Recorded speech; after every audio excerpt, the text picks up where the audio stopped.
Bom, então, olá, boa noite para todos vocês que acompanham, são seguidores das redes sociais da Tepago. Eu sou o Tiago, psicólogo associado da Associação de Terapia Familiar de Goiás. Hoje a gente dá continuidade à nossa série de lives que vão ser transmitidas aqui pelo Instagram semanalmente, sempre às quintas-feiras, às 19h30. O tema da live de hoje é Home Office, um desafio da família contemporânea.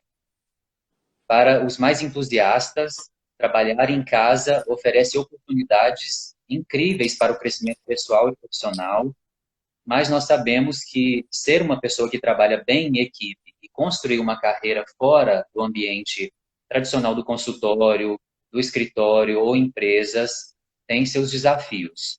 É por isso que nós queremos ir mais a fundo nessa conversa sobre oportunidades e obstáculos do trabalho em casa. A nossa convidada de hoje é de São Paulo e aceitou com muita gentileza nosso pedido, e nós desde já agradecemos a ela por esse momento de aprendizado. Corina Schabel é PhD em Desenvolvimento Humano e Organizacional pela Fielding University, psicoterapeuta sistêmica e mediadora de famílias para gestão de crises. Ela é sócia de consultoria organizacional e ela compartilha o seu tempo entre o Brasil e a Alemanha, atuando com plataformas online há mais de 2 anos. Boa noite, Corina, seja muito bem-vinda. Olá, Tiago, boa noite a todos. Eu já vi alguns nomes aqui aparecendo de pessoas que eu conheço muito bem. Goiânia, para mim, é um lugar muito especial. Morei 4 anos em Goiânia e tive experiências espetaculares e tenho vários amigos. Gosto muito da cidade de vocês. Ah, que bom. Corina, bom, a gente tem 50 minutinhos aí para poder conversar um pouquinho sobre Uhum. esses desafios, né, que as famílias enfrentam, esse período de isolamento, onde a gente precisa se readaptar para conseguir dar conta da nossa demanda. Eu queria fazer algumas perguntas para você. Ok. Em primeiro lugar, eu gostaria de saber qual é a diferença entre usar o termo trabalhar em casa e trabalhar de casa. Ok. Inclusive, eu comecei a levar essas duas definições quando muitas das empresas começaram a pensar em oferecer o chamado home office como um benefício. Vocês sabem que São Paulo é uma cidade muito grande, aqui tem o rodízio, uma vez por semana você não pode sair com o seu carro. Em algumas empresas a gente acabou implantando o home office como um benefício no dia do rodízio. Então, quando você trabalha em casa, significa que você tem uma profissão que você acaba exercendo trabalhando da sua casa sempre. Um tradutor, uma costureira, uma pessoa que faça artesanato, hoje um escritor, ou seja, são pessoas que de sua casa exercem uma atividade que é de alguma forma fonte de receita.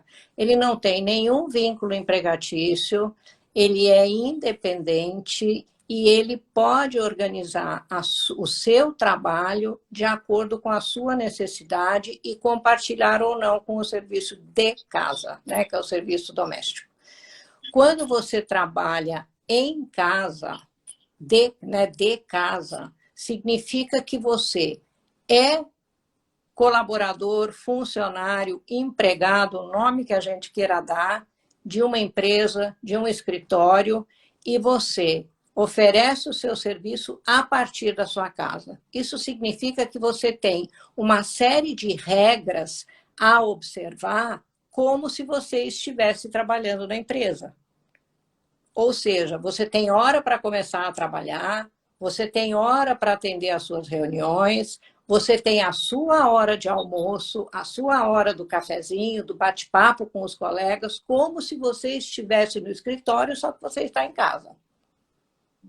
Da mesma forma que as regras de segurança da informação, as regras de compliance que você é obrigado a seguir quando você está na empresa ou no escritório, a mesma coisa acontece quando você está em casa. Tanto é que, nessa situação que a gente está vivendo agora, uma das maiores dores de cabeça das empresas que colocaram 400, 500 funcionários em home office foi a segurança da informação. Ah, sim, porque Qual daí é, o né? seguro. Qual é o equipamento que vocês vão usar? Hoje, a maioria, ainda bem, já tem notebook, mas ainda tem empresa que tem desktop. E aí, como é que faz? Então, tiveram que sair para providenciar desktop ou notebook para todas essas pessoas que usavam desktop, deixar tudo isso em ordem para que eles pudessem trabalhar de casa com a mesma segurança como se eles estivessem na empresa. Né? Então, Com essa é certeza. a, então, essa diferença de trabalhar em casa e trabalhar de casa. As pessoas, agora, durante a pandemia, estão trabalhando de casa. Quem trabalha em casa sou eu. Eu trabalho em casa há mais de 2 anos e meio. Eu comecei a optar por trabalhar online pelo fato de eu ir para a Alemanha, ficar 4, 5 meses fora do Brasil e não perder o contato com o meu trabalho. Tá? Então, essa é a grande diferença. Espero que todo mundo tenha entendido. Não, deu para ficar claro. E na sua experiência, tem aumentado o número de queixas das famílias, não só no consultório, mas das empresas familiares por causa da quarentena? Bastante. Como eu tenho uma inserção também como consultora de desenvolvimento organizacional, alguns dos meus clientes me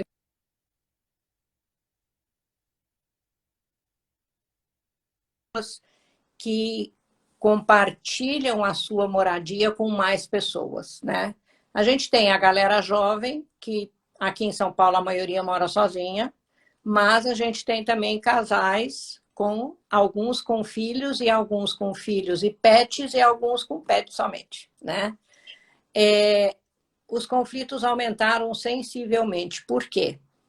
Uma das grandes dificuldades que a maioria das pessoas teve no início, agora já melhorou sensivelmente, foi a organização da agenda. A agenda doméstica não se confundir com a agenda profissional, principalmente aqueles casais que têm filhos muito pequenos. Os berçários fecharam, a mãe estava acostumada, os pais, a deixar essa criança no berçário às 8h30 da manhã e buscar 5h30, 7 horas da noite. Agora essa É isso criança, essa Isso que você está falando é muito importante, porque todas as famílias têm uma rotina de atividades da casa, né? E, ao mesmo tempo, não pode deixar que se confundir com essa nova rotina do trabalho. exatamente. Aí, qual foi a minha sugestão? Que o casal divida as tarefas com a criança, né? Porque uma criança pequena tem mais necessidade de cuidado do que uma criança maior. Então, se você tem reunião, a mãe, e está na hora da mamada, papai, você está livre, vai você. Né? Então, para eles se organizarem, dividir essa tarefa e informar aos seus gestores que isso está acontecendo. Né? Inclusive, eu fiz uma reunião com uma gestora de uma empresa que estava na casa dela, ela estava com o bebê no colo. É isso que a gente está vivendo agora. Quando o casal consegue compartilhar, e compartilhar numa boa, flui muito bem. As tarefas da casa e as tarefas do trabalho, elas conseguem se encaixar se os dois dividirem as tarefas. Quando isso não acontece, aquilo que já era uma pequena divergência dentro de casa acaba virando uma bola de neve, um conflito gigantesco. Então, eu tenho casais que me ligaram para conversar porque eles querem se separar. Opa, calma, não é agora. Né? Então, o que fazer nessas situações? É uma crise instalada, vamos conversar sobre a crise, depois nada sistêmico, muito comportamental. Olha, para que a vida de vocês funcione, eu vou ajudar vocês. Vamos fazer uma agenda da parte da manhã, vamos fazer uma agenda do almoço, fazer a agenda da tarde. Ajuda, mas não resolve. Esse casal vai ter depois, a hora que as coisas se acalmarem, rever como está essa vida familiar. Porque o que acontece, Tiago? Os casais mais jovens, quando eles têm o filho, ambos estão trabalhando e ambos estão buscando ser bem-sucedidos na carreira. Consequentemente, o trabalho ocupa uma parte muito grande da vida dessas pessoas. Também, como parte do trabalho, a gente não pode esquecer que tem o happy hour, tem o churrasco no fim de semana. Então, esta criança, ela vira acessório, por incrível que pareça. Quando a criança vai junto no fim de semana, todos nós vemos crianças muito pequenas, ou com iPad ou com o celular para se distrair. Agora não é hora de usar nem iPad, nem celular com criança. Precisa pensar, usar a imaginação e trazer atividades de aprendizagem. Brincar com coisas de verdade, e não só com coisas eletrônicas. E isso muitos pais não sabem fazer. Então, eu já preparei também um arsenal de materiais que eu mando para essas mães e para esses pais, falar, olha, aqui são brincadeiras para crianças da idade dos seus. Encaixem isso na agenda de vocês. E as crianças estão aprendendo a brincar, por incrível que pareça, eu tenho uma menina de 3 anos que está fazendo crochê. Ah, olha só. Eu ia até te pedir para você falar um pouquinho dessas brincadeiras, assim, além de fazer crochê, mas o que mais que você sugeria, assim, sugere para que seja incorporada nas atividades da criança? Elas vão ficando por muito tempo, a diversão hoje em dia ela é eletrônica, né? E agora, esse também é um outro desafio dos pais, ensinar as crianças a brincar. Tem uma, por exemplo, pegar canudo, aquelas varetas que a gente usa para fazer churrasco, os palitos maiores, cortar a ponta aguda, furar uma caixa e fazer com que eles enfiem os canudos e os palitos na caixa, ver quem faz mais depressa, brincar com linha, com botões, com crochê, recortar papelão, desenhar em cima do papelão, depois recortar aquilo e fazer um quebra-cabeça. São atividades que na Europa a gente tem mais costume de fazer porque o inverno é muito longo. Né? Então, as pessoas são muito ensinadas, né? E a Europa não é tão digitalizada assim. Eles ainda prezam. Por exemplo, jogo de tabuleiro, meus netos na Alemanha, eles jogam tabuleiro praticamente toda noite.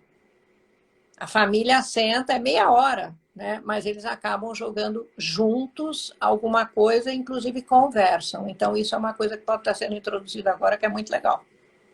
Com certeza. Até porque a tecnologia ela tem as suas vantagens e é importante que as crianças acompanhem a geração, mas também é importante ter em vista que as brincadeiras precisam ser resgatadas, né? Isso fortalece os vínculos e a relação com os pais, né? É aí que está o segredo, Tiago. O eletrônico não aproxima os pais dos filhos. Cada um fica no seu quadrado. Quantas vezes a gente ouve hoje em dia que a mãe chama a filha para jantar pelo WhatsApp? Que a filha está lá no quarto com o celular, a mãe está na cozinha com o celular, então ela chama pelo WhatsApp. Então, a proximidade afetiva, o contato se dá pela brincadeira no mundo real. E a criança mais velha, mesmo com as aulas online, ela precisa de um pouco mais de apoio do que quando ela vai para a escola. Porque para ela também é novidade a aula online. Não é tão simples uma criança ficar sentada do iPhone ouvindo um professor falar. O professor do outro lado também está se reinventando para que a criança preste atenção. Na E para os pais, adolescência, eu diga. ia te dizer que para os pais é um desafio, até essa monitoria e motivar, engajar a criança a aderir, né? Porque os Uhum. pais também estão tentando se adaptar a essa rotina e tem que transmitir isso para os Eu, filhos também, né? eu tenho um casal, os dois são da área de criatividade, de marketing. E eles têm uma menina de 7 anos. A menina já está na escola e ela faz a lição. Depois da aula, ela senta na mesma mesa com os pais e ela brinca como se ela estivesse também trabalhando a criatividade. Porque os pais desenham muito, embora eles façam muita coisa no AutoCAD, tem coisa que eles acabam fazendo no papel para que ela participe. Então, ela fica ali 2, 3 horas participando daquela comunidade de trabalho, como se ela também estivesse participando. Então, ela não dá trabalho nenhum nesse momento. Ela faz a lição e fica super tranquila. Agora, também não podemos esquecer, Tiago, que tem muita criança hoje hiperativa, né? Assim. Aí E aí, fica bem mais difícil. Aí é bem difícil. porque aí tem que conter a criança dentro de um espaço É. físico e fazer com que ela cumpra alguns objetivos, né? Deve ser uma situação bem particular. É bem Você teve difícil. alguma, Eu você teve alguma família? tem, inclusive tem. Um dos pais precisa ficar um tempo mais com essa criança para que ele não fique tanto tempo sozinho, porque ele não fica bem sozinho. Quando é filho único é muito mais difícil, né? E com ele precisam ser atividades que não para acelerar, mas atividades para acalmar. Então, um dos pais está trabalhando, o outro está com essa criança. Depois eles revezam. Esses, de fato, chega no fim do dia, eles estão acabados. É muito difícil. Essas situações são bem complicadas, porque a criança, ela demanda o tempo todo que ela está acordada. Quando ela Com está certeza. medicada, porque tem muita criança hoje que toma Ritalina ou algum produto similar. No período da manhã, tomou a Ritalina até as 2 horas da tarde, ela funciona muito bem. Depois ela começa a acelerar de novo. A maioria dos médicos receitam um único comprimido, que é o período que ele está na escola. Então, quando ele volta para casa, segura o leão. Então, aí os pais estão aprendendo a se organizar neste período em que a criança está mais tranquila, que ela também assiste às aulas dela, aproveita para fazer a lição já nesse período, para depois entrar com uma série de brincadeiras e distrações. Para essas crianças, o jogo eletrônico e o vídeo ajudam. E você sabe de algum programa online ou algum tipo de terapia comunitária online que esses pais podem obter informações para poder compartilhar também essa experiência cotidiana? Ou se você não sabe, você acha que é importante que isso seja adotado por alguma instituição para que esses pais tenham mais amparo nesse momento para poder lidar com os filhos? Eu só conheço em Porto Alegre, porque eu tenho uma amiga que trabalha numa instituição, ela é TO, ela trabalha com crianças excepcionais, mas essa instituição ela tem um aconselhamento para pais com todos os tipos de dificuldades com crianças em desenvolvimento. E a hiperatividade é um dos focos deles, principalmente para a orientação. O que eu tenho feito? Eu gravo pequenos vídeos ou podcasts para distribuir para essas famílias. Tá? Para dar uma acalmada, para contar uma história, para trazer para eles que eles não são os únicos que estão passando por isso. Que eu acho que essa é uma... na hora que você tem esse problema em casa, a impressão que dá é que o mundo está caindo em cima da tua cabeça. Tá mesmo. Mas não é só você. Né? Tem outras famílias. E colocar esses pais em contato também ajuda, sabia? Para Entre eles eles, né? conversarem. Entre eles, Porque cada um tem alguma Então, experiência para contar, né? para contar e para compartilhar, com certeza. Uhum. Corina, sobre a lente sistêmica de Maturana. Ah, É a lente sistêmica de Maturana. vamos lá. É uma técnica? Não, o Maturana, ele desenvolveu nos anos 80, 90 a biologia do conhecimento e o conceito de autopoiese, né? A autopoiese, nós somos organismos, seres que se auto-organizam. E com esse conceito de autopoiese, eu compartilho muito o relativismo lógico, que não existe uma única versão de realidade, mas existem tantas realidades quanto são todas as pessoas que estão nos ouvindo agora. Por quê? Nós somos seres de interpretação, nós interpretamos os fatos. Cada fato ele é internalizado por cada um de nós de uma forma muito particular, de acordo com a sua construção do passado. né, com o sistema de significados, com a linguagem, com os jogos de linguagem que você aprendeu. Então, você é o que é pela história que escreveu. E isso me facilita muito fazer essa transição entre o que é família e o que é uma empresa familiar. Se nós lembrarmos, nos anos, na virada do século XIX para o século XX, quando a Revolução Industrial ela ganhou um corpo maior, todas as empresas, de alguma forma, eram familiares. E aqui no Brasil, 85% das empresas ainda são de origem familiar. Então, mesmo que elas sejam hoje sociedades anônimas, ainda tem acionistas que é a família que criou essa empresa. Então, você imagina que os problemas da empresa, muitas vezes, são os problemas da família. Assim.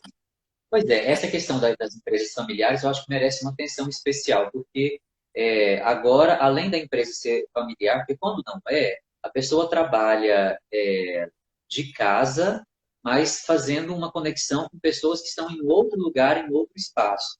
E Uhum. agora, como são a realidade das empresas familiares, elas precisam ficar em casa, trabalhar de casa e se comunicar entre si ali naquele mesmo espaço. Isso é um ponto de atenção, né? Para reflexão.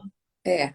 E aí tem um probleminha a mais, né? Nós temos nessas empresas familiares, ainda tradicionais, que eu chamo empresa de médio porte, você ainda tem a geração mais velha, né, que é a geração que já fazem parte do grupo de risco, que ainda trabalham nessa empresa e que hoje estão de quarentena de verdade.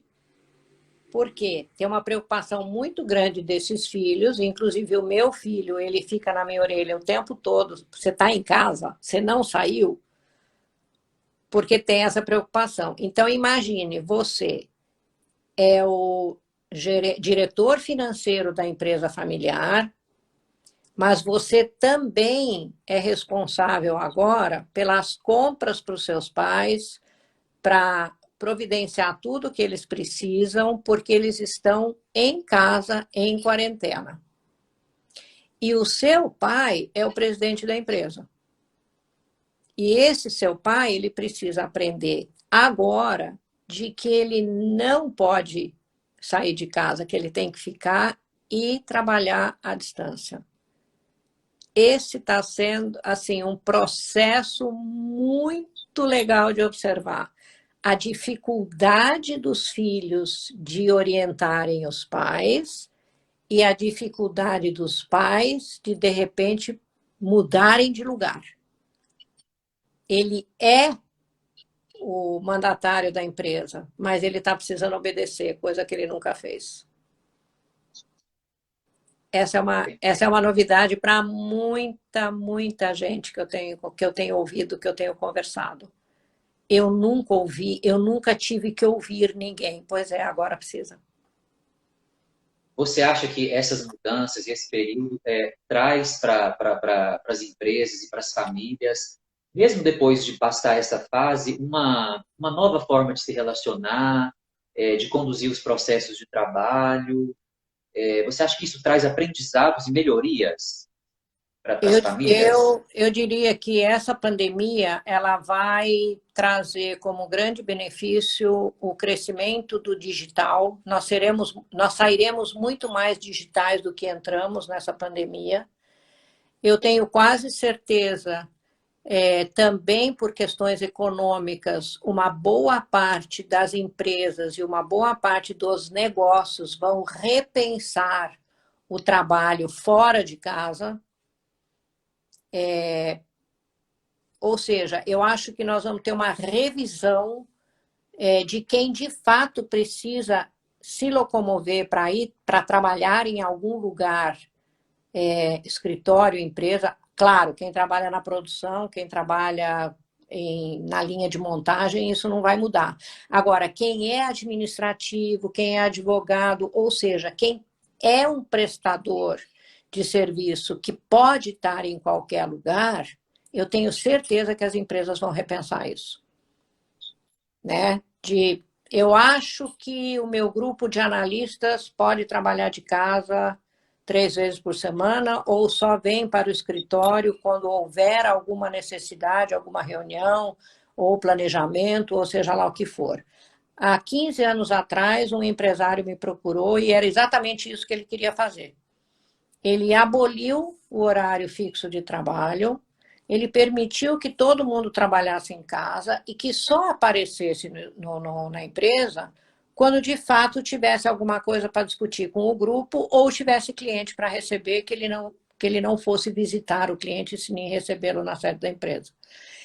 Para esse empresário, ele teve uma economia de quase 40% em um ano, em aluguel. Porque ele Olha acabou, só.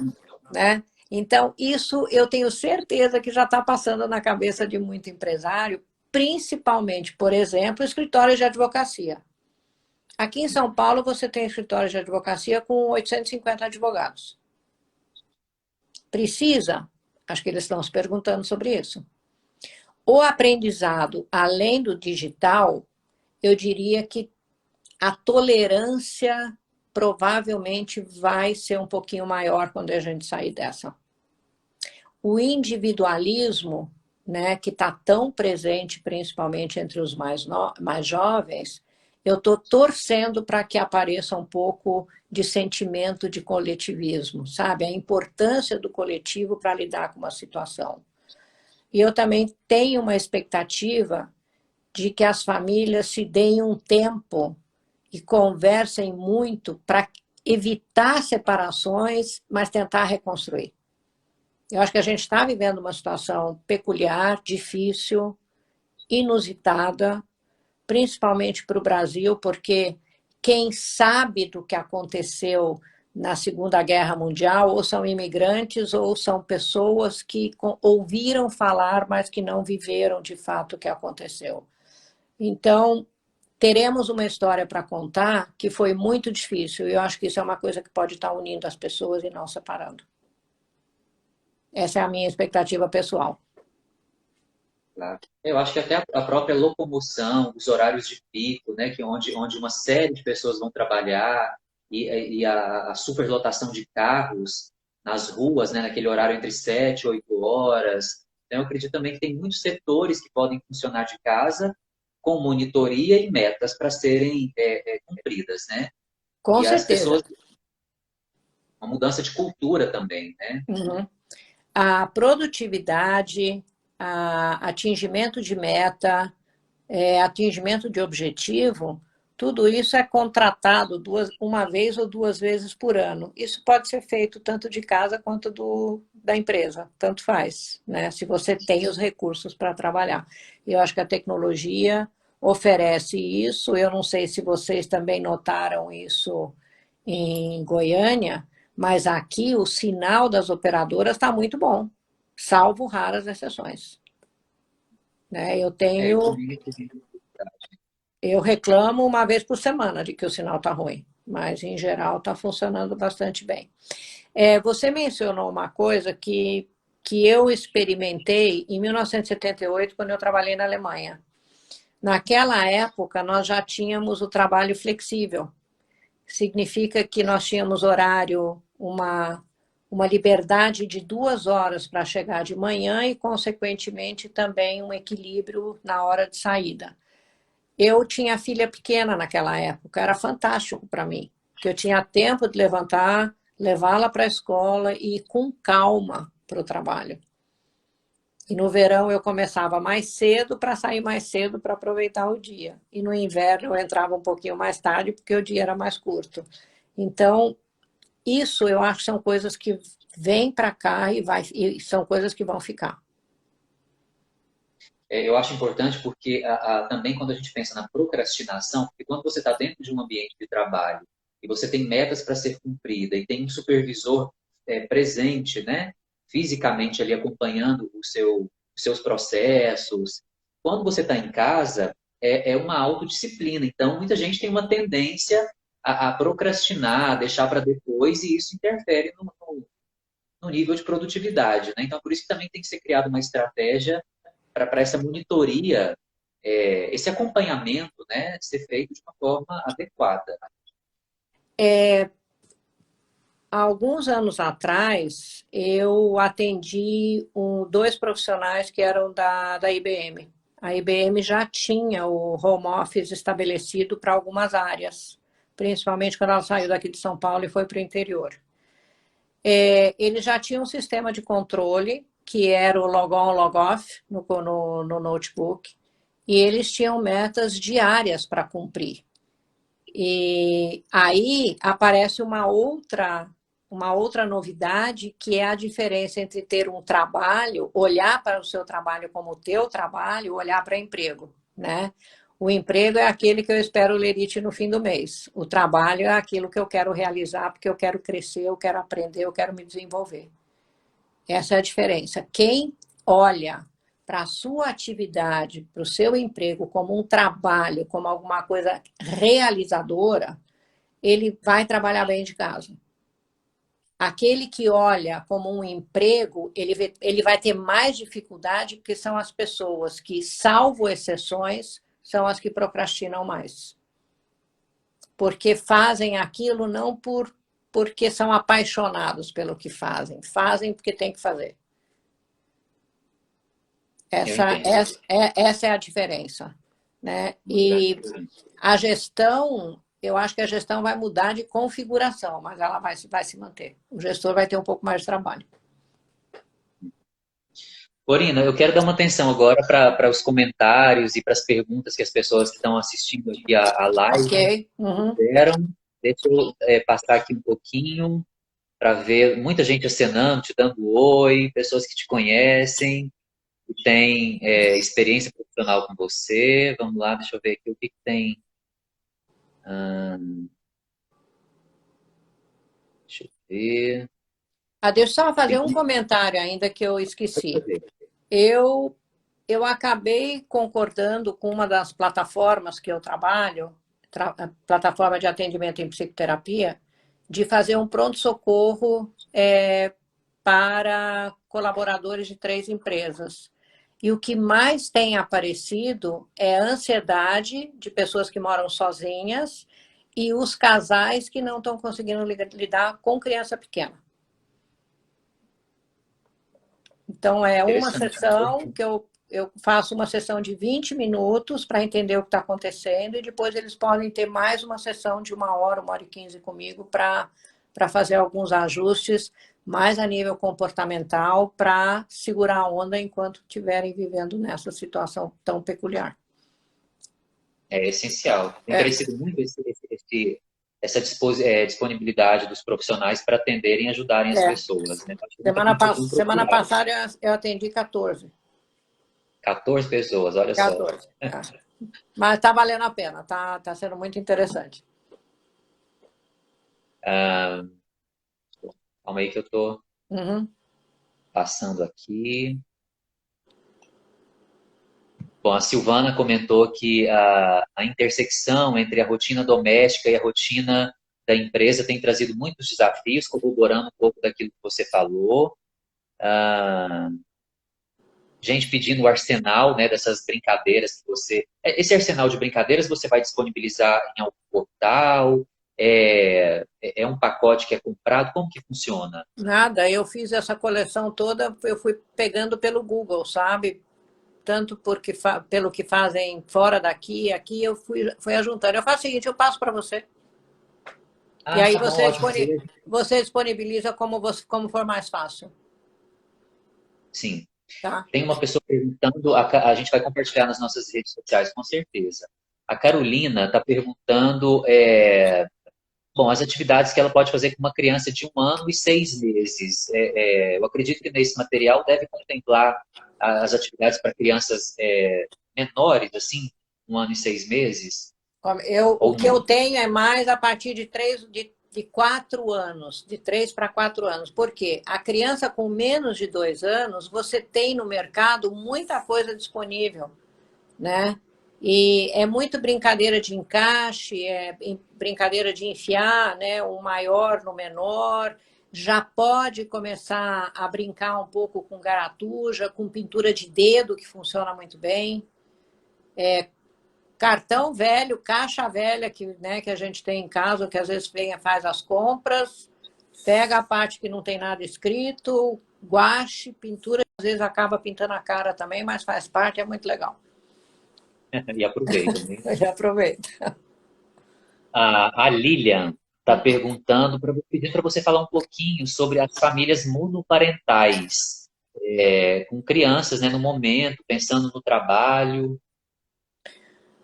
A família monoparental, ela tem muito mais dificuldade se ela estiver sozinha na casa, né? O pai com a criança ou as crianças, ou a mãe com as crianças, não é fácil cuidar dessa rotina. Eu estou atendendo uma pessoa nessa situação, a criança dela tem 3 anos e ela tem feito uma rotina maluca. Ela levanta de madrugada para fazer a parte burocrática do trabalho dela. Ela faz parte do planejamento estratégico de uma empresa de TI. Ela faz tudo isso das 4 às 6 da manhã. Aí vem a criança, acorda, ela cuida da filha dela, para depois ela retomar de novo com a criança brincando do lado dela. Tudo isso ela teve que acertar antes com a gestora dela, para que eles entendessem que ela, inclusive, algumas reuniões, ela estaria com a criança no colo, e é o que está acontecendo. Está funcionando, porque essa mãe é muito tranquila. Ela Que não leva é, de boa, ela leva isso muito bem, né? mas nem todas, né? Nem todas. E tem outras situações onde vem uma pessoa morar com ela. Tem uma que está com a sogra em casa, né? Para ajudar, porque ela não conseguiu dar conta. É muito difícil. Imagino. Bom, a Lúcia Helena está dizendo, reafirmando aqui que é importante definir e separar, né, as relações empresariais e familiares, como a gente comentou um pouquinho. Deixa eu subir mais para ver se tem alguma outra. Bom, a Cíntia está dizendo que já trabalhava de home office antes, mas só saía de casa para atender clientes pessoalmente. E agora mais do que nunca, né? Ela está se sentindo, enfim, Uhum. tá sendo proveitoso para a Cíntia nesse sentido. Eu estou vendo que Ah, apareceu aqui alguma coisa de pais separados. Pode comentar. Pais separados, a guarda compartilhada, como as escolas estão fechadas, aqui em São Paulo, eu acredito que em Goiânia também seja assim, o pai leva para a escola, depois eles têm uma rotina compartilhada para cuidar dos filhos. Como a escola não está funcionando, os pais conseguiram, os que eu conheço, negociar a alternância. Olha, dá para você ficar com eles esses próximos 3 dias, porque eu estou com uma carga de trabalho maior. E isso está funcionando bastante bem. A tolerância dos pais que têm guarda compartilhada está ok. Os pais com a visita nos fins de semana alternados funciona igual, não mudou nada. Nenhum que eu conheço mudou essa rotina. Tá? Inclusive, quem tem um caso que eu fiz a mediação de separação e eles me telefonaram: olha, o que a gente faz? Eu falei: mantenham o que vocês conseguem fazer. Né? Se ele pegava para levar no berçário terça e quinta, se você quiser deixar a criança com ele nesses dias, ok. Negociem só para essa fase. E está funcionando. Eu acho que é um pouco de bom senso, né? De bom senso e trabalhar também com as expectativas e trabalhar com o que é possível. Né? Acho que E isso deixar um pouco de lado as questões do casal, né? Porque muitas vezes o casal se separa e fica um monte de rabicho para trás, né? é verdade. A Luciene, bom, a gente sabe que tem aumentado o número de violência doméstica aqui no Brasil, os registros nas delegacias têm aumentado muito. Você tem alguma notícia de como está essa estatística na Alemanha? Não, não tenho. Não. O que eu sei, né? A gente tem uma questão que não é na Alemanha, que é uma questão europeia, que o alcoolismo na Europa, principalmente nos meses mais frios, aumenta bastante. E é nessa época em que a violência doméstica também aumenta. No verão, na primavera e no verão, ela tem uma tendência a ser menor, porque as pessoas saem mais, elas têm mais espaço para ficar. Como também não está sendo permitido na Alemanha ainda que as pessoas saiam em grupo, o máximo que pode, assim, você encontra na rua são 2 pessoas. Não pode mais do que isso, porque aí a polícia vem dizer para dispersar. Eu acredito que a gente esteja com parâmetro de inverno ainda, que a gente tem ainda um nível de violência doméstica maior. Não chega aos números que a gente tem aqui, por um trabalho, principalmente, que é feito nas cidades menores. Mas violência doméstica lá também tem. Também, porque o período do inverno é o período onde eles precisam ficar mais em casa É, também, é. e aí os conflitos ficam mais evidentes, né, nas relações. É. Bom, a Eliane está falando que é importante falar sobre o coletivo, sobre a solidariedade, a humanização desse período. A Helena Prado está dizendo que as reformulações, as interconexões, reconstruções, provavelmente é o que vai acontecer, né, daqui para Uhum. frente. Tentar Só que, discutir. Thiago, eu tenho um receio, tá? Esse é o meu lado mais, talvez pela idade, pela experiência, um lado um pouco mais cético. Não podemos nos iludir achando que as pessoas sairão melhores.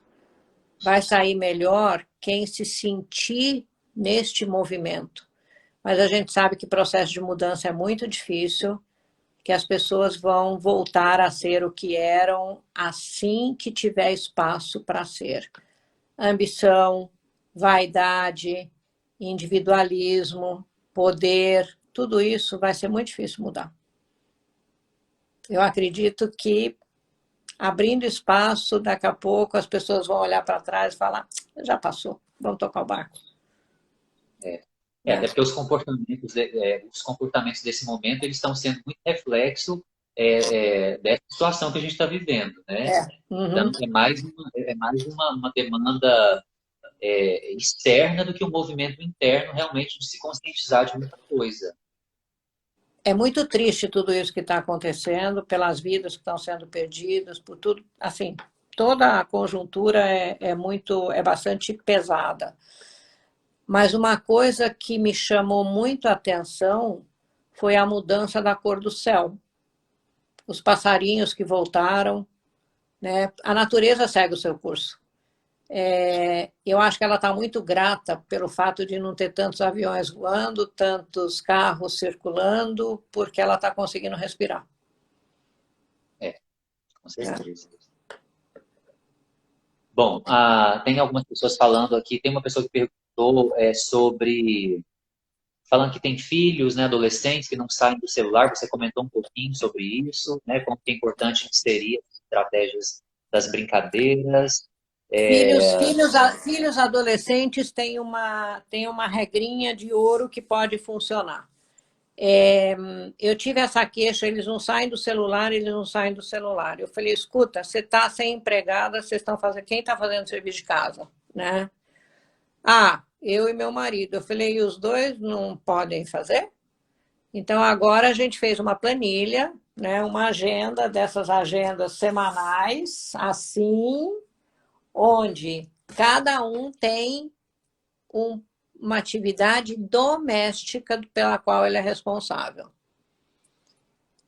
E as refeições, pelo menos uma das refeições, os 4 fazem juntos para conversarem um pouco de como foi o dia.